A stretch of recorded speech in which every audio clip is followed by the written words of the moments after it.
And it looks on Zoom like we're live, so we're going to treat it like such. So, hey guys, welcome back for another conversation with Karolis and me, talking about parenting, talking about leadership. I do see that we're live, all right. And let me change this so public sees it, not just my friends. Talking about parenting, talking about leadership. Let's silence that. Okay, so we're going to be talking today. We have an interesting topic about homeschooling, which is very popular in the United States. We have some really strong homeschooling programs and pro hobbies. Ways that we can raise, as far as my understanding of where I'm going to take this, is how we can raise the level of money consciousness in our kids. And that's something that's very important to me. Everyone always says, you know, I want to give my kids everything I didn't have. And what does that actually mean? I think a lot of people mean like, I want to be able to, you know, buy things for them to get a new bike rather than an old bike. But really, I think we should take a deeper look at that. And how can we raise our kids with a deeper money consciousness than what I had? Because the things that I'm learning now, I want to teach them at an early age. How about you, Karolis? Thanks for joining us. Yeah, it's my pleasure to be here, and you know, with a very skilled professional like you, Jesse, and talk again about, you know, parenting leadership, and do my contribution to the society by having these conversations, really exploring our different perspectives, different topics. And I love when you touch that parents want all the best for their children, you know, and they often mean by, you know, buying stuff, you know, creating that accessibility for their children. But what really happens is that, in my belief, that people, by trying to buy everything for their children, they're just trying to feel accepted. They're trying to, you know, make themselves recognized and feel great about the children. But in what in reality is happening, basically you heal your own inner child wounds. You're trying to fit in the child. So instead of healing the wounds and giving what you was lacking, you start to kind of try to fit in the gaps with stuff. So that doesn't, like, in my opinion, that doesn't create a legacy, at least a beautiful legacy. And that's why we're hitting this homeschooling topic, but it's directed into pro sports career and entrepreneurship. And we will tell you in a second why. Jesse, what do you think? Just have one question before we start. What do you think is the main reason why people don't choose the homeschooling? Why people don't choose what? Homeschooling. Why they don't choose, why they don't take that leap and start the homeschooling process for their children? That's a good question. I think in many countries, and I mean, in the UK, I think it's growing. In the United States, it's growing. But I think in many countries, it's just not a thing. I think that's one. And at least when I was younger, homeschoolers had like a stigma that they were either, you know, a crazy religious family or something like that. So, and inside a bubble. I don't think that's so much the case anymore, especially after COVID. I think a lot of the time now it's that parents are too busy and they're like, oh, the last thing I want now is to be my kid's teacher. I can't do that. What about you? Yeah. I honestly think it's at certain degree it's ignorance, because like we have really clearly accessible information about what is going to happen in 2030 until 2030, and through that. So it's like millions of people will be unemployed, and our educational system is still preparing employers. So professionals whose job will be replaced. So my question is, like, how we can allow our children to be in a dogmatic educational system. So, like, I don't deny the benefits of educational system, but I also don't forget to highlight the downfalls of the educational system, which basically didn't change for decades. So that's why we really take this topic. And if you allow me, I would start from a first point that I have, which I believe is the biggest loss of the human history for educational system, for parents, and for our children. So it's emotional intelligence in early age adoption of the school system. So basically what I mean by emotional intelligence, so it's trauma awareness, cultural programming, and indoctrination awareness. That's one of the reasons why it's not taught in school. And the third one, I could say it's self-realization and self-development, like self-analysis tools for the children from early age, given so they can understand like emotions, they can understand the root causes of the emotions, they can understand how to handle it and how to drive through the turbulence of the life. Yeah, that's fantastic. That's a fantastic place to start, because I get that question because I've been in the education space. I've been a teacher for 17 years. So people ask me, you know, what would you change in? So like you, I'm not against traditional education. And there's a very valuable skill set. There's very valuable skills that come in, working and relating with others, making friends, things like that. But it's very important that we don't overlook the shortcomings, which are creative thinking, emotional intelligence. That's the first thing. Whenever anyone asks me, like, what should be included in school? Emotional intelligence. Hands up. And that's it. Like, if I were to choose one, boom, period. Conversation over, thank you, good night. You know, because everything's rooted around that. Everything comes from our emotional intelligence of ourselves and others. And then everything else can be learned from that. And that's very much lacking in the education system, mostly because teachers are not emotionally intelligent either, because most people are not. So I think that would have to be included in teacher training as well, that deep emotional intelligence, you know, learning and education. We could really track that down in the history. What year was that when we kind of found the self-concept term? It was like 60s, 70s, like until 60s, 70s, we didn't have mental health issues, yeah, or something like that. I mean, yeah, I mean, you had people like Carl Jung and Sigmund Freud, but they were kind of it wasn't in the mainstream consciousness like it is becoming now. Yeah. Awesome. Emotional intelligence, that's big, that we can include in homeschool. I included that as a foundational part of homeschooling for my brothers when we started. And the first three things that I started to teach them was acceptance, forgiveness, and gratitude. Like, and on the deep rooted level, like, so they deeply understand the importance of this foundation in us. So that was my like first things, and I would integrate that into kindergartens, man. Like, I'm telling you. Well, I'll put that, like, you know how we like are alternating. I had something else here on my notes, but I'm gonna put my number one to piggyback off of that, and it's gratitude. Gratitude and forgiveness. And I think a lot of the time they can go hand in hand. Saying I'm sorry, that's a low energy, low vibration word and feeling. I'm sorry. That can easily be shifted into thank you. Thank you for, I'm sorry for spilling the milk. Thank you for telling me that you spilled the milk. Thank you for telling me that, you know, you did this, you broke this toy. Thank you for telling me, you know, Daddy, thank you for not getting angry. Thank you for understanding. I'm sorry for being late. Thank you for your understanding. I'm sorry. So I'm sorry can easily be shifted and reframed into thank you.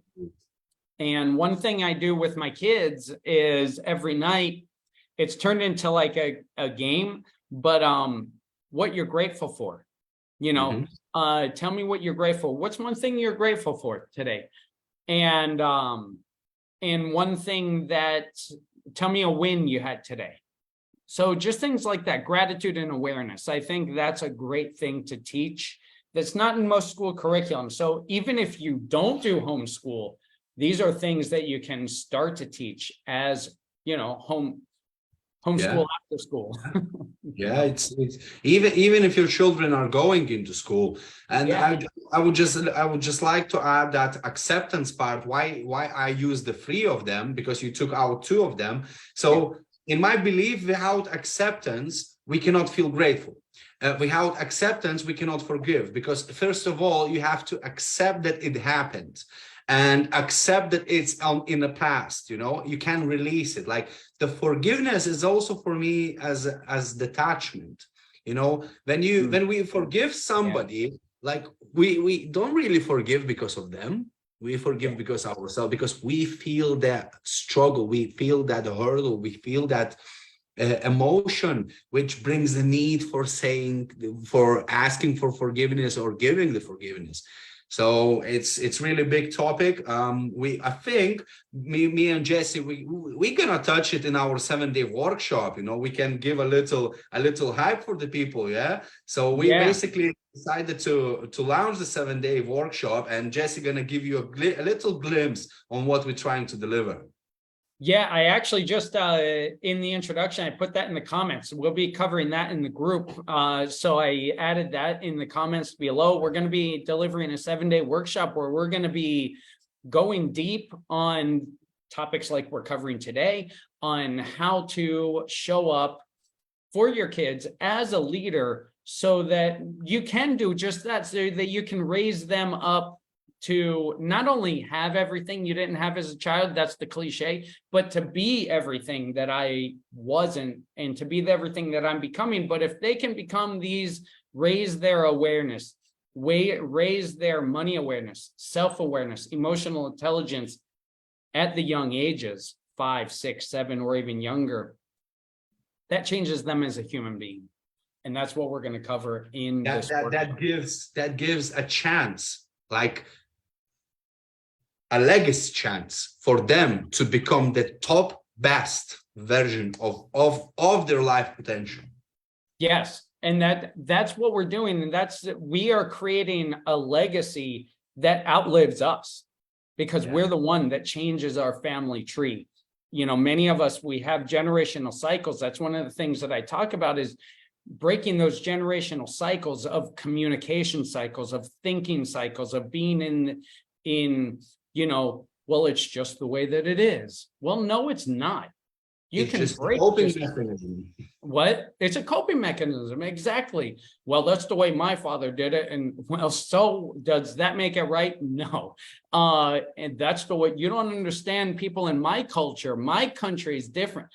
Humans are humans, and we can break those generational cycles. Amen to that. Amen to that. Absolutely. You know, we are testaments to that. And so that's what we're going to be doing in this 7-day challenge. So come in the Conscious Parent Leaders group, and we're going to be doing that. We're going to be sharing material, and it's going to be really hands-on. So I'm really excited about it.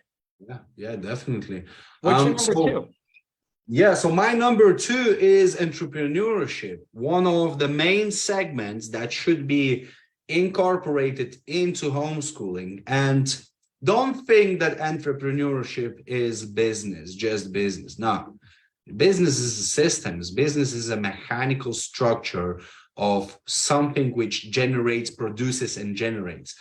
But what I mean by entrepreneurship, I mean your children to being innovative, your children being on the point to really deliver the solution. Your children are creative at the extent of a global benefit. That's what I see as entrepreneurship. I see not ignorant generation. And by the way, ignorance is just because it's used so haphazardly. Like, ignorance is not necessarily an insult. Like, that's ignorant. People say ignorant when they mean rude in the United States. But it's not that, it's just a lack of knowledge. So ignorant, we're all ignorant about something. So what we want to do is we're turning our children's ignorance about earning money, about what business is, about a career path, right? We're just enlightening some, like as parents, right? We want to enlighten our children so that they don't have that ignorance that we had growing up. Even simple example of the ignorance, that many people tend to believe that there are problems that we cannot solve, and that stops us from solving those problems. That's why there is a saying, those who believe they can change the world, they are the ones who change the world. And it's really not about, making everyone to change the world, and they becoming, the next billionaires or trillionaires or whatsoever. That's not the core value of it. The core value of it, that entrepreneurship brings collective growth. It brings communities closer. It brings pain to the asylum of the healing, and by saying ignorance, what I really mean is that we have a self-awareness, that we can be aware about things that makes us feel bad, about things that stops us, and many people choose to be ignorant because it's not comfortable to be in the place of healing and change. That's what I believe is ignorant. And if someone would even take that as an insult, I can only say one thing. That's your decision to take it as an insult instead of taking this as an encouragement and some sort of a boost of the direction that, take that course, take that book, take that action on the tools you already have, because you have all your answers. So, it should be taken as some sort of an insult. No, it's an encouragement. It's a handshake. And I'm shaking your hand right now to not be ignorant and take action where you can. Yeah. Very nice. Very nice. My number 2, I think I'm going to go a reward for service provided. And this is something we can do with our kids easily. And I do it for my kids. So, for example, in the United States, we have things called allowance, right? Kids get whatever they get nowadays, like $10 a week or whatever for doing chores. The issue with that is it's really easy to just have it become habit to, well, here's your, paycheck for your allowance. What if we just had it like a reward for something done, a service provided? Oh, you clean the windows of the house. Awesome. Well, here's whatever you agree, for that, right? I'm a proponent to reward for grades. Let's decide what this project that you're doing to receive a grade, what are you going to do for that project? Right. And then if you receive this sort of grade, let's reward that, take them out for ice cream or, a financial reward if they're older, whatever. But when they establish a goal, help them establish a goal for one. Once they reach that, whether it's in the form of a grade or whether it's in the form of doing chores in the house or something, give them a reward, whether it's chocolate if they're younger. Or, if you don't want to reward chocolate, because I know parents who don't want to reward with bad negative things like that, like money or their favorite fruit or whatever that's exciting for them, reward service provided. Because in a bigger picture, something that I didn't realize until recently, that money is just an energy. It's just a reward for service provided. So if we can instill that kind of current flow at an early age and build that consciousness, how much easier would it be to apply that mentality to the idea of money and remove the stigma around money? It's just when you said about rewarding the children, I will share with you the way how I look at it by rewarding the children with money, and especially as we touch the topic entrepreneurship, let's say encouraging children to do some sort of a business. So what we should really do is, we don't want to make them wage guys, or wage girls, we don't want to build the habit of them receiving a wage from you. So what instead we could do, so let's say, they cleaning the windows, I will use the example of Jesse. And, like, how often do we need to clean the windows? Like, like once in 2 weeks, once a week, I know, twice a month, something like this. Yeah. So let's say we teach them consistency, because that's one of the main teachings that we should integrate into entrepreneurship, because entrepreneurship is about consistency. So let's say we agree with the child that, he enjoys that, that's the most important part. He enjoys that. And he cleans the windows for 3 months, like twice a month. And every time he gets the money, but not in the hand. It gets in the principle of accumulation. So we teach not just consistency with the work, but we teach them about accumulation, of building up the capital for the reward. So what can be the reward? It can be their lemonade stand. It can be a trip to somewhere where they always wanted. Maybe they want to go in some sort of UFO camp, or maybe they want to go into, a forest to climb the monkey. Did you say a UFO camp? Yeah, I said UFO camp. That's awesome. But that's a project I'm working on, space camp, so it's kind of that's awesome. Yeah, but getting back on the point, we teach the consistency with the action that produces the wealth, let's say, and we teach them accumulation. So they, instead of taking the money and thinking about spending, rewarding themselves immediately, we don't want to build instant gratification pattern in them. We want them to be resilient in the process, what they're doing. So, if we do this that way, for let's say for 3 months, they accumulate and then they take the investment. They don't spend, they invest. That's what we taught. We was talking with Jesse. There is a big difference between spending and investing. So let's take a look. You go into the grocery store and you spending the money, let's say 100 euros on food. Yeah. But you're not spending your money, you're investing your money. And by looking at your grocery list, we can see where you invest, or it's diabetes, maybe it's obesity, or it's a health, it's a muscle, it's abs, maybe that's, maybe good blood circulation. Where do you invest? So we shouldn't be focusing on children that they spend money to make the instant gratification. We have to build it up so they are learning to invest. They are responsible with the money. That's so cool. That actually goes with a third thing that I was thinking, and that's like a level deeper. So we'll revisit that. That's so cool. That's such a great idea. Putting the capital towards an investment towards a bigger project. Or even bigger reward, like I said, going into the camp, going to the holiday, anything. It can be anything, which brings fruits on the table.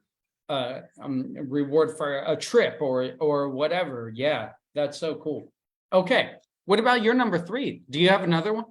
Yeah, I have the number 3. So it's a pro sports, and whatever. If your child is, into entrepreneurship and you're doing great into, homeschooling, I highly recommend giving your child environment where he can explore different sports industries, different sports styles.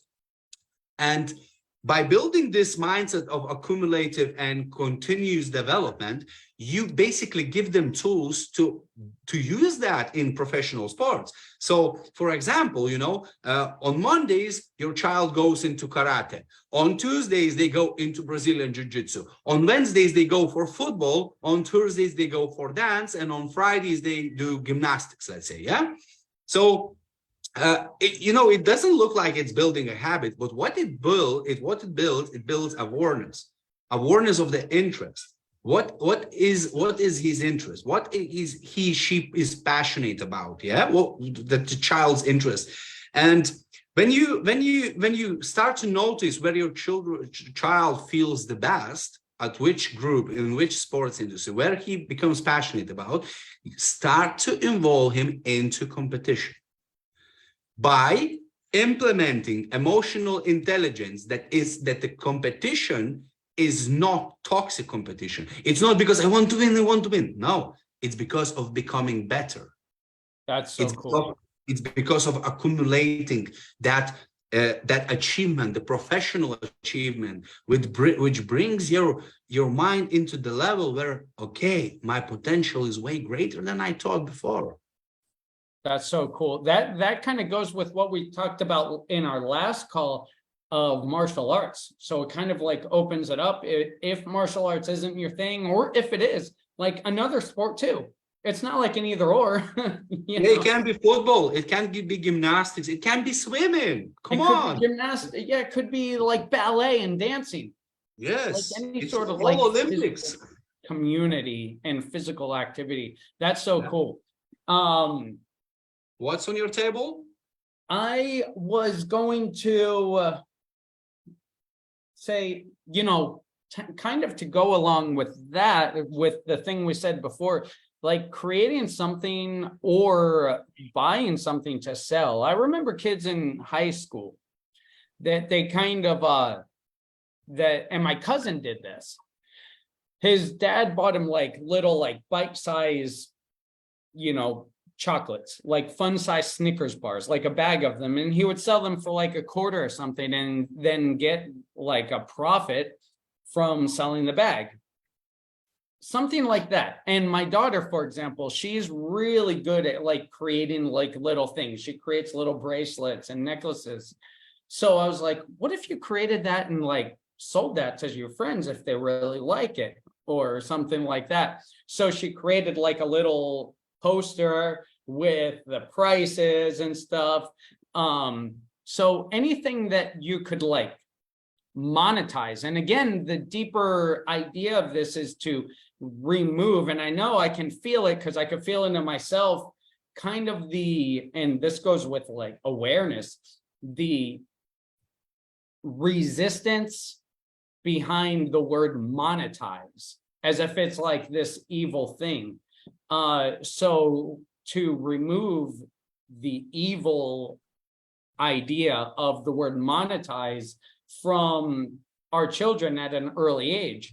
It doesn't have to be monetizing is this like evil capitalistic idea. Monetizing could just mean, to go back to my first point, like payment for service rendered, right? And then to go with your second point, then build that like, here's, you're spending money for now, like half of it for now, or a percentage now, and this percentage towards, growing your, a business or toward your field trip or whatever, but you're compounding, like teaching compounding interest. Like that's a great thing to do. Yeah, it's, and when you touch the, the capitalist topic, it's not the money root of all evil, No. It's our unresolved problems which causes the money to be evil. Yeah, and it's even like, what, that money is the root of all evil. That allegedly comes from the Bible, but that's not even what that verse in the Bible says. It's the love of money is the root of all evil. And so it doesn't even say that when people quote it. It's just this limiting belief that people get conditioned to believe. And I think by helping our kids monetize different things, I think it removes that stigma from it. Yeah. And on the topic of, loving money is the root of all evil, I believe loving anything above middle, like, when we talk about unconditional love, there is no difference in love. The love is pure. How you love the kid like a little kitten, that's how you love a human being. If that's we're talking about unconditional love. So, if you put the money on on some sort of a number one place, in your life, yeah, that's where the evil starts. So, just practice unconditional love, experience it. Idolatry. Huh? When it becomes idolatry. Yeah. and it comes Yeah, yeah. above human relationships. Iconic. Hmm. Yeah. Awesome. And another thing, I have one extra thing that kind of goes with that too. And it's like I teach my kids negotiation too. And I've done that since they were little. And it starts out with like time, you know, or bites, like they don't want to eat. And it's like, okay, have 10 more. No. And I'm like, okay, well, you don't want to eat more. I say eat 10. So you say, okay, 3 more. And I'd say 7 more. And then you say 5, and then we agree on 6. So I teach them that kind of like negotiation on a lower level thing, and like time, like, you know, 2 minutes. You say, no, 15 minutes. No, 4 minutes. And then we like, so teaching kind of negotiation from that. And that's a cool activity that I do with my kids. Yeah, it's great that you touched that, because that helps on all the 3 aspects: emotional intelligence, entrepreneurship, and pro sports. And I can't tell you who said this, but someone I heard this saying that like sales is everything, you know, and negotiation is everything as well. So, you know, the earlier we can teach them of conscious negotiation where you achieve the win-win situation is beautiful, you know. So I strongly encourage to have a conversation with Jesse about this technique and how you can integrate into your family. Yeah, and join the group, the Conscious Parent Leader group.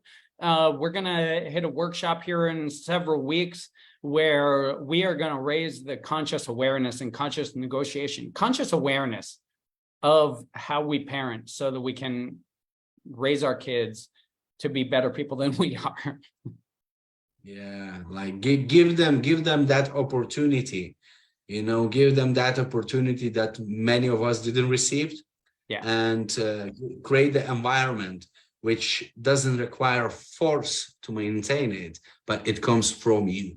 So we're looking forward to meet you in the group. We try to keep up with the demand of the content, because we are growing fast, and we're doing our best with Jesse to make things happen. So stay tuned, and we're looking forward for your questions, for your contributions. And if you believe that you could be a great guest in our live video, just hit us a message and let's join. Let's go. Like, why not? Like, let's bring that message. Let's bring the mission on the table.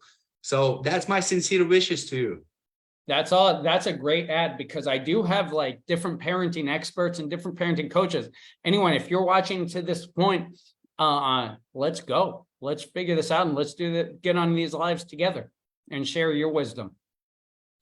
Yeah, great. Okay. So thank you everyone for being with us today. That was a solid topic. And, you know, don't forget that we just go with the flow, you know, we just have a conversation. We make notes just minutes before the live, and sometimes we even twitch it on during the live. So, but what we're preparing for workshop is going to be big. So enjoy the rest of your day. And if you're watching the recording, you could put the hashtag that you're watching recording. So that would help us to understand how many people get back to the recording. So my pleasure to serve you. Hashtag replay. Hashtag replay. Okay, thank you, Karolis. See you next time. Yeah, see you next time.